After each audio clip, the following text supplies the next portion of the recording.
I want to welcome you this morning to our Strive Loss Prevention. These seem to be working out very well. It had been so long since we had one. This is really good. Today we have Traci Bunn Powers. She is going to speak on the results of the 2020 Organized Retail Crime Survey from the National Retail Federation. Let me just give you a brief bio on Traci. She is a native of Newport News, Virginia. She earned her undergraduate and graduate degrees from Campbell University in Buies Creek, Buies Creek, North Carolina. Immediately after graduate school, she spent 20 years in the nonprofit leadership in North Carolina and Virginia. She opened her first retail store in 2009 in Newport News, Virginia, and opened her second retail store in 2012. She brings years of business acumen with specialty in human resources, sales leadership, marketing, and team development. She has created programs to drive efficiencies to her stores that have been implemented in stores across the country. In addition, she has served on numerous boards in Virginia and is chair of the board for Just Compassion, a nonprofit that addresses the lack of dental care in the western part of Virginia. She has a wealth of teaching experience and served on the faculties of James Stewart Community College, Mount Olive University in North Carolina, and the John Leland Center for Theological Studies. She has been very active in Retail Alliance since 2009, and both her stores have been nominated several times for Retailer of the Year. She's been married to her husband, Bruce, for 23 years, and they have 3 children and 2 dogs. And every now and then, a few foster cats. Yes. I like you already. Okay. Also, you help out with our CROPS program, which is our educational program through our foundation. So welcome, Traci. Thank you. Hopefully you will not see any of those 2 dogs during this presentation. So thank you so much for having me. I am going to go ahead and share my screen. There's a lot of PowerPoint slides with a lot of graphic information that will help us better understand the scope of organized crime in the report is 2020, but the trends from this report began in 2015. So I think we're just going to see a continuation of what we're seeing in this report into 2021. So give me just a second and I will share my screen with you.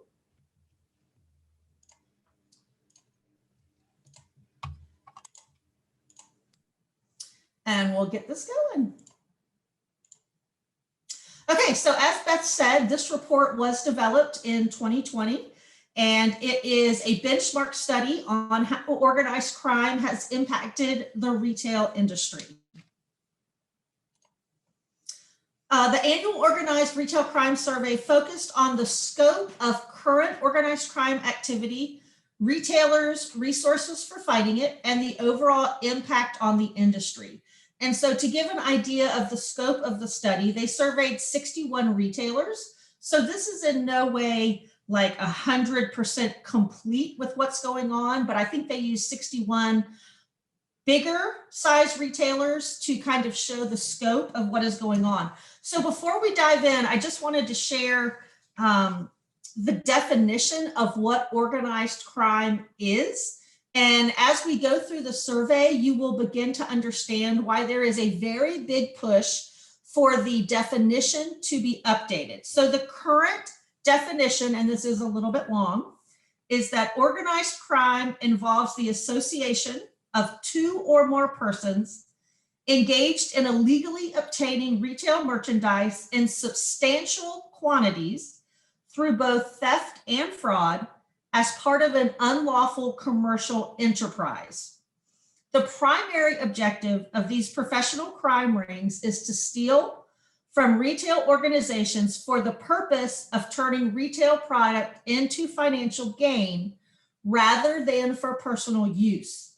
Typically coordinated under well-planned procedures and rules, organized retail crime can operate on a local, regional, national, or international scale. These intricate criminal operations are responsible for tens of billions of dollars in loss each year that can devastate retail businesses. That is the current definition. As we go through the presentation, I'll share what they're proposing that it be updated to, And I think in light of what we're going to see in this presentation, I think an updated definition is definitely warranted.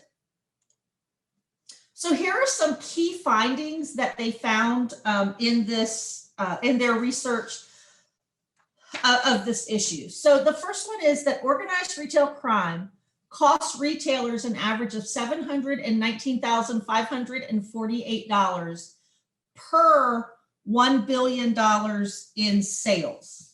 And this is the 5th year in a row the figure has topped $700,000, and that it is significantly up from 2015 when it was $453,940. So in the last 5 years, a significant increase of just under $300,000. So that's a significant increase in just 6 years. And everything that I've been reading is saying that they will just continuing to increase. The issue of organized crime is continuing to grow, and 3 in 4 retailers report an increase in the past years. Most people believe this is a direct result of the changing laws and penalties for shoplifters. Now, if any of you were part of that debate in Virginia, you know that Virginia increased their felony threshold last year from $250 to $1,500. That was a significant increase, and a lot of us involved in Retail Alliance and retail federations really lobbied hard to try and not to get that increase that much, because basically what that does is it increases how much someone can steal before they really have the threat of a major penalty.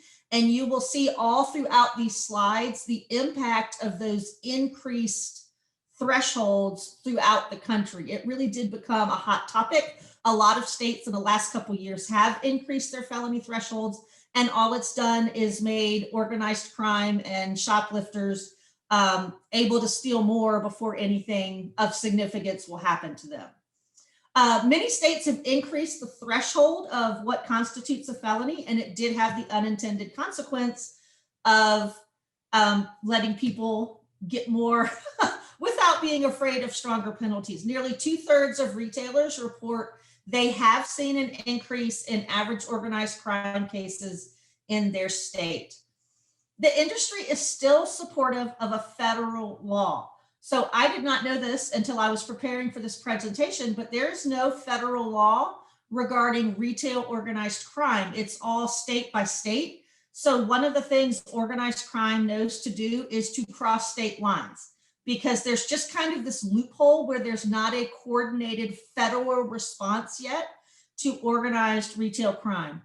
I was very surprised by that, because I thought in 2021 we'd be a little more on top of intrastate crimes, but apparently when it is retail in nature, there is not near the response that you would have to human trafficking and other things that cross state lines that have a massive federal response. So there is a very big push for there to be a federal law that would go on the books that would help people be able to have a federal response when people cross state lines.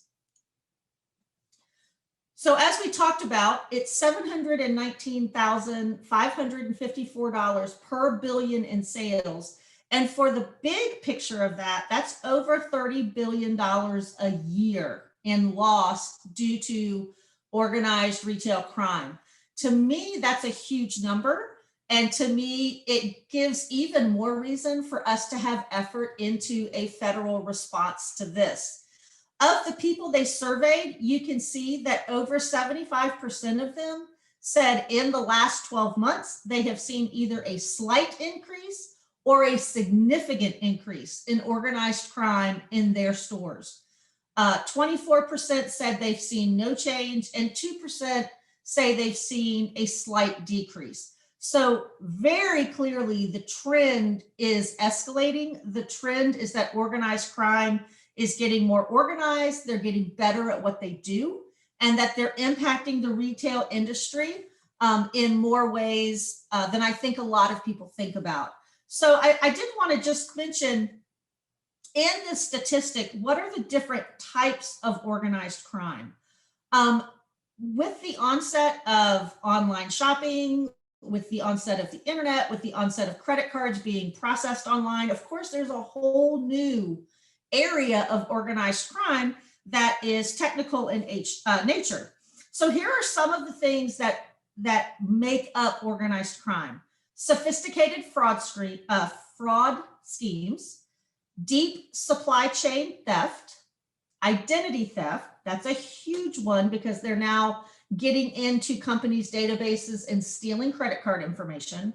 Complex fraud with returns, money laundering operation, creative con games, cyber frauds, and near perfect counterfeiting are all things that the retail industry is seeing that goes into this number and goes into this statistic of where retailers say we're seeing a slight or a significant increase in what is going on. Reduced penalties, as we mentioned, are, give me just 1 second. Okay, I was going to try and mute because I might sneeze, but I can't because I'm sharing my screen. I apologize. What do you think the companies have seen in an increase as a reason for the increase? And of course, the number one is relaxed law enforcement guidelines. There is no federal response. So once you cross state lines, it's almost like your get out of jail free card, no pun intended. Shoplifting laws have changed it, which have limited loss prevention in stores and decreased penalties. So it all goes back to a lot of the states increasing that felony threshold and making it easier for people to steal more without the threat of something felony level happening to them. Within the past 12 months, has your company changed, or do you plan to change any of the following procedures to address organized crime? So the blue is they have changed, the red is they plan to change. So as you can see, over 50% of stores have changed their return policy. So there is a lot of organized crime that is in the fraudulent returns. And so a lot of stores are updating their return policies. Kohl's is one that I think about. They were always known for their no question asked, return at any time policy. And a few years ago, you noticed they stopped that. A lot of companies that had made returns very easy and didn't question anything have found that that made them kind of ripe for organized crime theft. And so they have changed their return policies to try and address that.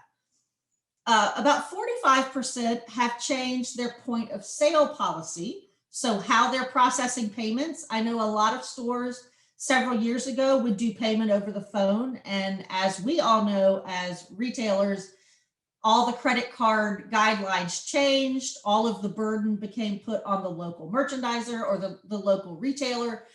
And so people have changed their point of sale policies where there's no more over the phone processing. You have to have the card physically present to be able to make that purchase. I know that is one change a lot of stores have made at their point of sale policy. 27% either have or plan to change their trespass policy. So really cracking down on loitering, cracking down on people that are just hanging around but might not be making a purchase, because as we know, that can be when they're scoping, they can be checking your camera systems, they can be waiting for the other people to get there. There was a horrific organized crime committed in another state, and the person was able to get in the store, empty all the registers of money, and get out in 35 seconds. And, you know, one of the things they were pointing out is this person knew exactly where to move so their face would never be seen on a camera. So I think in addition to these things, people need to have good camera systems and know where your blind spots are, because professional criminals know that. They can just look at where your cameras are and they know exactly where they can go not to be seen. So you really can't spend enough money on a high quality camera system. I just know from the few times, and we haven't had the scope of organized crime, but just everyday shoplifting, the police always comment on how good our cameras are and how one of the things that hinders them whenever there is theft in a store is if cameras are not good quality and you can't really make out the face of the person, or if cameras are not adequately around the space, because they will know where to go to conceal the merchandise where it's off camera. And you really do have to have that moment of concealment on camera.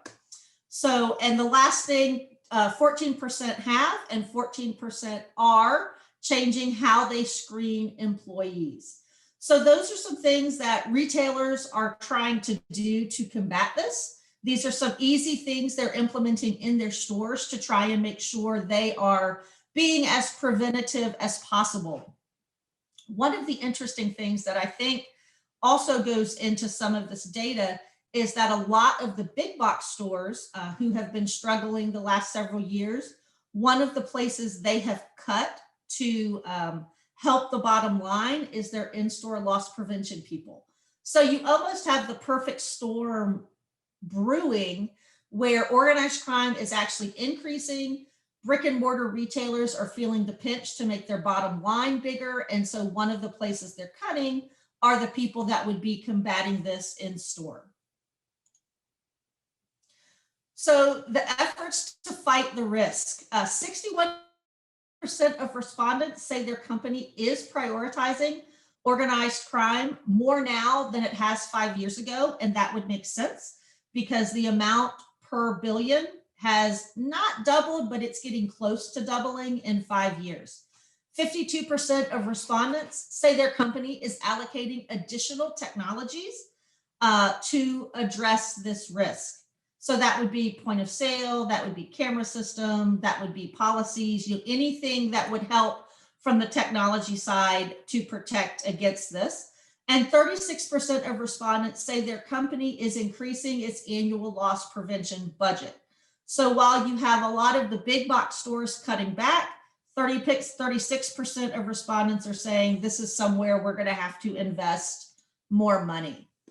But retailers need more support. And this really goes back to the need for a federal organized crime law. So one of the questions that was asked is, how satisfied have you been with the support you receive from each of these agencies? 64% said they were satisfied with local law enforcement. 55% say they're satisfied with state, and 50% say federal. So we do have organized crime happening on all of these levels, but there isn't a federal law to address this yet. So definitely the need for us as retailers to be behind this effort to give voice to the need to have a federal law which addresses organized crime. So why a federal law is needed? It's needed to influence the response to major organized crime problems not attended to by local police departments. We also need to arm federal law enforcement partners with a statute where they can address interstate organized crime gangs and are not required to find others that fit the issue. So we really need the federal government just to be able to respond. And most organized crime issues are across state line. And so law enforcement needs the ability to utilize federal agencies. Now, one of the things they talked about is cargo theft. And had they seen, or in the past 12 months, where had the company been a victim of cargo theft? So this is a very interesting statistic because they're looking at where is the loss happening in the shipping process. And 58% of retailers said they were the victim of cargo theft in the past 12 months. So 45% say it happened en route from the distribution center to the store. So by the time the truck leaves with the inventory, by the time it gets to your store, some of it is not on there. 40% say at the distribution center, 38% at the store, 35% en route from one store to another store, and then 25% en route from the manufacturer to the distribution center. So over half that experienced over half have experienced cargo theft in the last year, and en route from the distribution center to the store is the most common place that it happens. These are the top cities ranked 1 through 10 for organized crime. I don't think these surprise any of us because these are the big cities. These are where you're going to have hubs of cargo, of organized crime, of lots of people, lots of stores, lots of opportunity. So number 1 is Los Angeles, then Chicago, followed by Miami, New York, San Francisco, Baltimore, Atlanta, Washington, D.C., Philadelphia, and Sacramento. I think it is also worth noting these are all on the water. So it is where the items are coming in from on boats, on cargo, on it's where it's coming in internationally to the United States. And so it's like the first point of distribution as it gets here. I don't think that's a surprise for anybody. So here's just some of the additional impact of organized crime. This first one on the left doesn't surprise any of us. I think these numbers would be identical here in Virginia. States where the felony threshold has increased, where your company has a presence, have you noticed an increase in organized crime case values in the state? And it went from 51% to 64%. So a 13% increase in 1 year in the amount that's being stolen. And of course, that goes hand in hand with legislation changing and penalty changing. Are organized gangs exhibiting more or less aggression and violence than they did last year? 57% say somewhat or much more.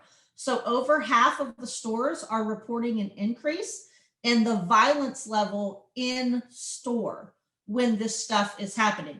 And of course, we don't have to spend a lot of time talking about just the impact on your business if this stuff is happening in store. People start feeling less safe, they're going to shop you less, and they are saying that they're seeing an increase in violence in store. So this is not en route to the distribution center to the store. This is people coming in an organized fashion and committing crimes in the store. 41% say it's about the same, and 2% say it's less. So again, all of the numbers show the trend that this is increasing.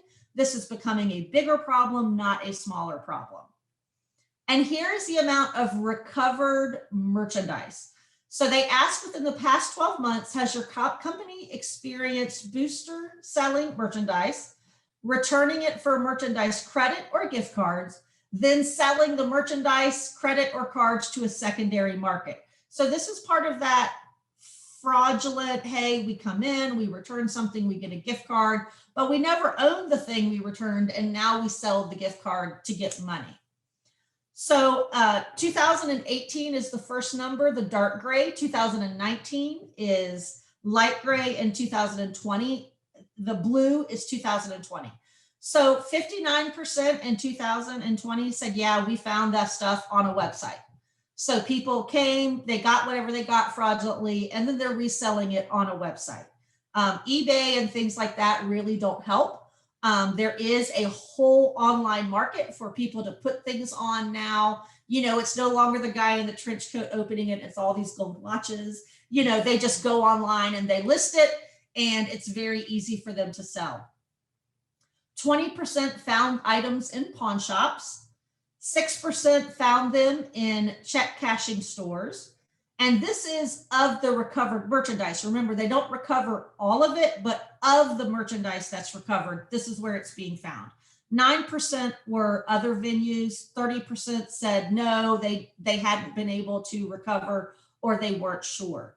So those are some very interesting numbers to look at. I mean, essentially, you can say, at least with 60% certainty, once something leaves, it is going online. You know, it used to be pawn shops is where they went to look for the stuff, but really the vast majority now is going straight to a website. It's no longer going to a pawn shop or some of the places we would usually think stolen merchandise would go. To me, this was fascinating. I find it one of the most interesting lists of items. These are the top items stolen by organized crime gangs. Now, I don't know about you, but I own retail stores. So one of my favorite shows right now is Superstore. It's hilarious. And I remembered an episode where they were talking about razors were one of the high theft items. And I thought, razors, that's ridiculous. And then you know what? Here it is. So apparently razors are expensive. Razor blades are expensive. And so the number one thing stolen is designer clothing. Next is laundry detergent. That was very interesting to me. Like before a cell phone or a laptop, it is laundry detergent. Then razors, designer handbags, deodorant, laptop, infant formula, high-end liquor, denim pants, cigarettes, teeth whitening strips, allergy medicine, pain relievers, contraceptives, cell phones, energy drinks, high-end vacuums, and high-end appliances. So, you know, when I think of organized crime, I always think electronics, and that's really not where the majority of the organized crime is. It is kind of a gamut of items, and that was just very eye-opening for me. What is stolen the most by organized crime gangs? So this survey included information from 61 retailers who participated anonymously. They were fielded between February 24th, 2020 and April 21st, 2020. Now, to me, that's interesting because that is right when COVID was hitting. Be very interested to see what it looks like now after a year of COVID. Many questions, they asked participants about their experience over the last 12 months. So it would have been 2019. The survey did occur in the midst of COVID shutdowns, and their answers may reflect that uncertainty. These findings are directional only, and all the findings are among the responding companies and have not been scaled as a reflection on the retail industry as a whole. So in light of this information, one of the things that people are pushing for, like I said at the beginning, is an updated definition. So if you remember the definition from the beginning, this is what they are now proposing becomes the definition for organized crime. Organized retail crime is any organized criminal conspiratorial attack on the retail establishment. Organized crime involves the association of two or more persons engaged in illegally or fraudulently obtaining retail merchandise, tender, confidential data, and consumer personally identifiable information for the sole purpose of converting it into criminal financial gain, typically coordinated under well-planned procedures, rules, and technical expertise. Organized retail crime can operate on a local, regional, national, or international scale. These intricate and highly technical criminal operations are responsible for hundreds of billions of dollars in global losses each year. So as you can see, there is a lot that is going on in terms of defining what organized crime is, as well as retailers crying out that there needs to be a federal statute. So when this happens and it crosses state lines, local and state law enforcement can rely on federal law enforcement agencies to get involved. As we could clearly see, changes in any of the felony thresholds leads to an increase in theft. It is almost 1-for-1. If the felony threshold increases, the amount of theft increases. I don't think that comes as a shock to any of us, but these numbers are certainly showing that what we said would happen when we were lobbying is happening. And with Virginia changing theirs last year, I think we're only going to see an increase of this in Virginia in the months and years to come. Are there any questions or comments or observations you might have? Hey, Tracy, I just wanted to let you know that in the state of Virginia, Retail Alliance lobbied for flea market sales, because you could sell laundry detergent. They would go into a store and do those swish into a garbage can. And the big things were baby formula. Yep. And the laundry detergent, like you said, and pain relievers. And then they would go to the, like you said, you'd see it on the internet. Then you also see it at flea markets. Yes. Well, now they can't sell those things at flea markets. And when Margaret Ballard was our lobbyist at the time, she lobbied hard and heavy for that. So at least in the state of Virginia, you can't, I guess you can sell it on the internet now, but you can't sell it at a flea market. No, No, I was just going to say, I dropped in the chat an article from New York Magazine specifically about the theft of Tide detergent and why people are stealing it and why it's targeted. So just some interesting reading there. Yeah. Not surprisingly, it's a lot of times people that are supporting drug habits and they know they can sell the detergent because Tide is simply the brand that everybody wants. Yes. So one of the things I would like to have seen the survey dive a little more into, and I was reading this from other sources, I would like to know how many of these can they trace back to like what we call the inside job. They have turned someone who works for the company. From what I was reading, this is very, very common. It can be a loss prevention person that they've turned. It can be a stock and warehouse person they have turned.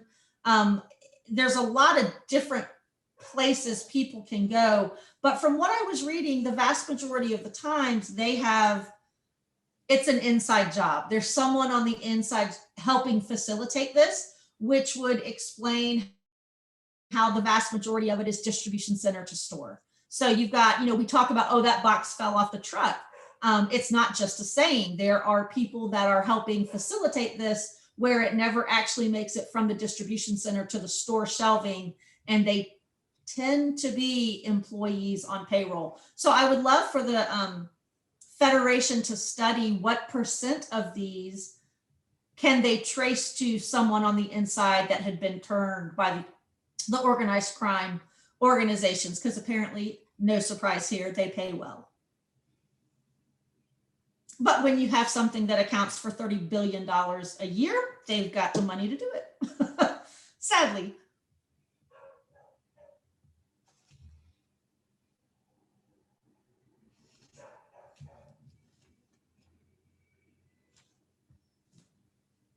Anything else? Okay. Well, we will end it right here. This will be on our YouTube. So if you want to get back to it and review it, it is there. If you have any questions for Traci, I'm sure we can get back to you on that. We thank you, Traci. Yes, thank you for having me. For all of that. Our next loss prevention strive will be on April 27th. At 9 a.m. right here. So we'll be sending that information out to you. Joey, you have anything? No, that is it. Yeah, take a look, keep a lookout for the recording being up, and we will be posting the upcoming Strive LP shortly. And I see that Sarah Pisco is on. Sarah is our chairman of this committee. And so I know we haven't seen her in a while because of the COVID, and we've been doing everything by Zoom. So we are there, Sarah. Oh, you're muted. There you are. So so Sarah is our chairman of this committee, and so we're glad to have her on here. So we are glad you're here, and see you next month. And again, thanks again, Traci. Bye. Bye. Thanks, everyone. Bye-bye. Bye.